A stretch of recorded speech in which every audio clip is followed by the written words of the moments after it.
nonverbal, verbal, written, and visual. Functions of communication include control, motivation, expression, and information. Miscommunication was delineated as the root cause of 82% of sentinel events that was reported to the Joint Commission, according to Shannon and Lee. 1,000 healthcare professionals stated that the root cause of their medication error was intimidation and an inability to communicate their concern.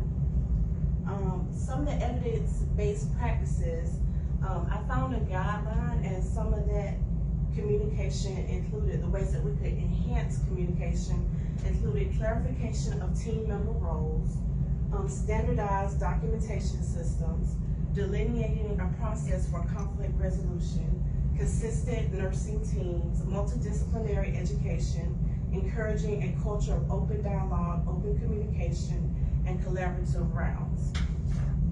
So in the clarification of team member roles, I think we as a whole, we're all part of the management team, and so we do that. Sometimes, you know, depending on the people backgrounds, they might need more guidance or more hand-holding than other people. So it's just that we have to use our discretion and really delve into their ability.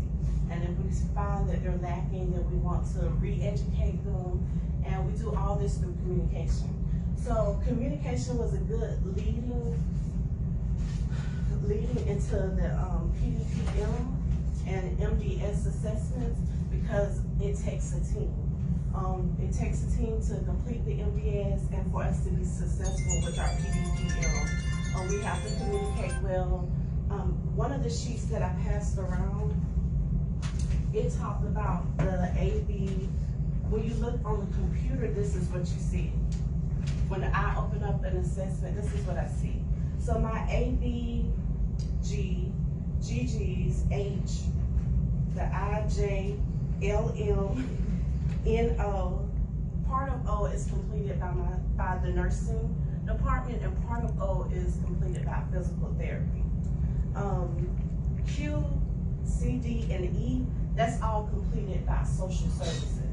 So they go in and they complete that information. K is activities, and they complete that section. K is dietary. Dietary department completes that section. And then we have, which part was F?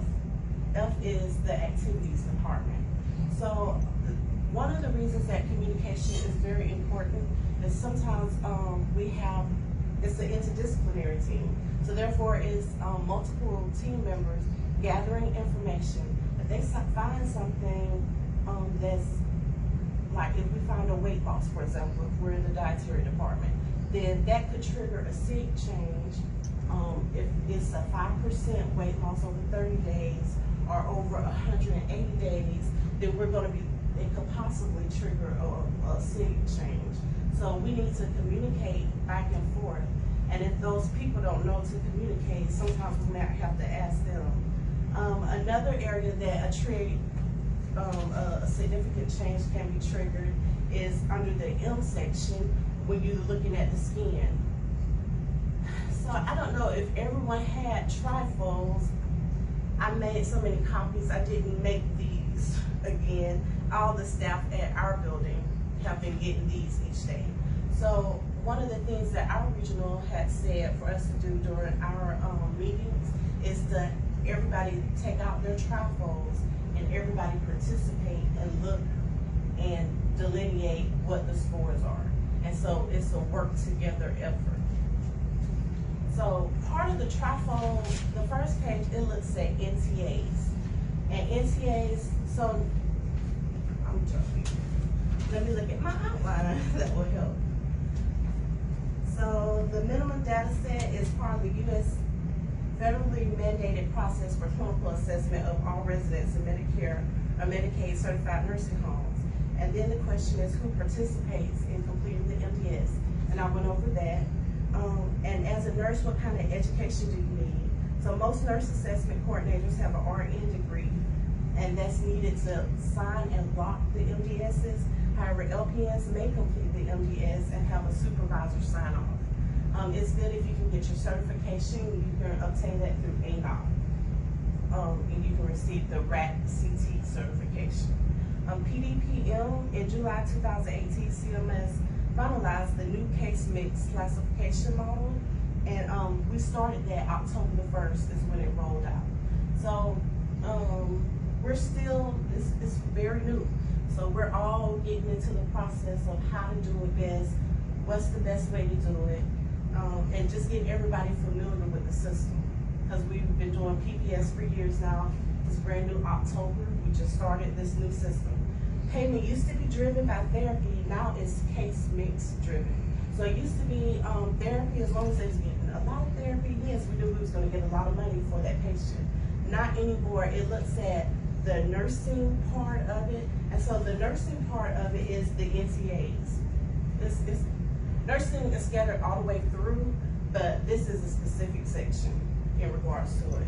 And then they look at, okay, did they have an ostomy? Do they have diabetes? So if they have diabetes or COPD, that's the easy way to get points, NTA points, which will increase our payment rate for that resident. Do y'all have any questions about, have y'all heard of the NTAs? So what NTAs are y'all seeing mostly in your all centers? Diabetes. Is there any more that you're able to capture? I'm sorry, I didn't get you on this. I know Miss Josie, I know Miss Claire. What is your name? Sarah. Miss Sarah? Jeanette. Miss Jeanette. Josie. Miss Josie also. Okay. Miss Sarah, Miss Jeanette. So you said you were seeing diabetes. What are you seeing in your center? It's Diabetes. COPD a lot. Okay. So are we able to capture any of the IV fluids? Because so it used to be when we would come in, when they would come in for admissions, we would set their assessment out 8 days, just automatically. Just, oh, they get in, and then we might change it just a little bit, but we wanted it to be further out because it was driven by therapy. So the more therapy we could capture, then it would say, okay, we would get a better payment. Now it can be, we can set so they can admit on the 9th per se, and then on maybe the 15th or the 16th, we could set their ARD. And the reason why we would set it quicker is just to capture the IV fluids from the hospital. Also, if they come in and they get IV fluids, that's another thing. There's also points for if they get a transfusion. It's a lot of points to be had, but you really have to have the time to read through the chart and dig for the information. And it takes more than just the care plan, the MDS staff. It takes us all as a group looking. Because sometimes admissions, they might read over something, and if they're familiar with our system, if they read it, they'll, oh, well, you know, we can get an NTA point should you capture this. So we all can work together. Another thing besides diabetes is wound infection. So if they were in the hospital and they had gangrene, we recently had somebody who had gangrene, we were able to capture infection of the wound. It's good for them to be on antibiotics, but if it happened in the hospital setting, they received the antibiotics, it was delineated as a wound infection. So usually you can capture it. Morbid obesity and people being underweight. That's also, if you can get the adult failure to thrive, that's the easy one. If they come in and they're looking like me, you can say, okay, well, we might can check with the doctor and get the morbid obesity NTA point. So also when you get the morbid obesity, you also need to document their BMI. So to get the adult failure to thrive NTA point, you have to have the BMI under 19, hopefully, but 20 and under specifically. I believe it's more along the lines of 19, but 19 and under. Another one is if they were on the respirator or they had respiratory distress during their stay in the hospital. And if we can have enough, so the other part that's important with the communication is for our admissions team to give us the MARS from the hospital. Sometimes it might be problematic to get the MARS, but in order for us to capture these IV fluids and whatever they received in the hospital is very necessary. We cannot capture it without the MARS. So if you see that your MDS team is having a hard time, or when y'all reviewing the chart and you don't see any MARS from the hospital, then you can speak with your admissions team and say, hey, when they come, can you go ahead and ask for it? And then if they're there and we don't have it, then we can ask the medical records department to request those items for us. Those are easy points that we can get to increase our rate. So that's enough time on NTAs. And y'all know about the primary diagnosis clinical categories. We have the major joints, we have non-surgical, acute neurologic, non-orthopedic, medical management, cancer, pulmonary, cardiovascular, and acute infections. So literally, starting at the top is your highest rate. So if you have anybody that was in for a fracture, then we want to put that as a primary diagnosis. Also, if you're not putting that as a primary diagnosis, you're going to miss that increased rate of pay. So it's very important that you look at what are we putting as a diagnosis. Our person ahead of our MDS area told us not to pick those by ourselves. It's like, you don't want to get into, oh, well, that's what MDS said. No, you want it to be a group effort. So what kind of diagnosis, Ms. Sarah, have you been seeing? The major joint. Major joints. Have y'all had any, do you have a lot of medical management in your areas?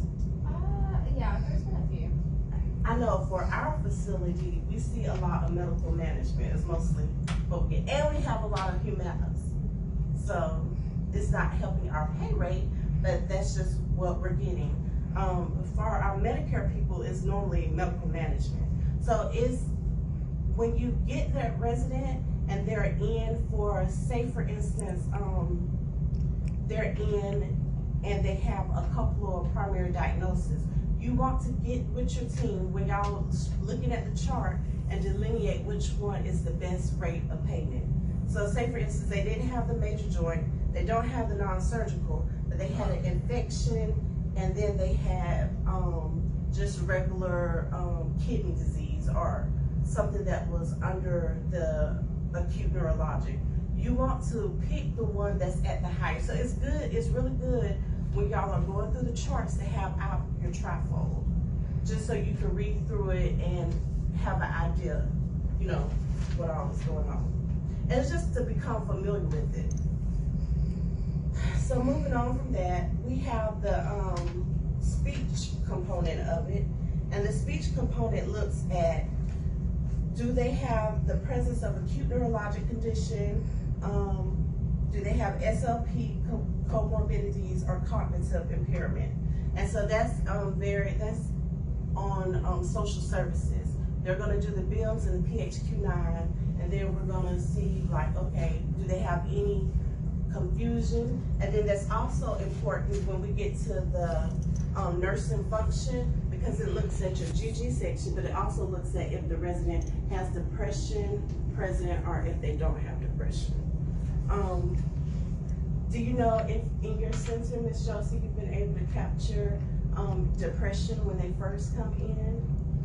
Our social services director does that. Okay. All right. And then, do y'all have any questions that you can think of? I think I covered the NTAs, I covered the primary diagnosis, and then I covered the speech therapy component. Did you all have any questions for me?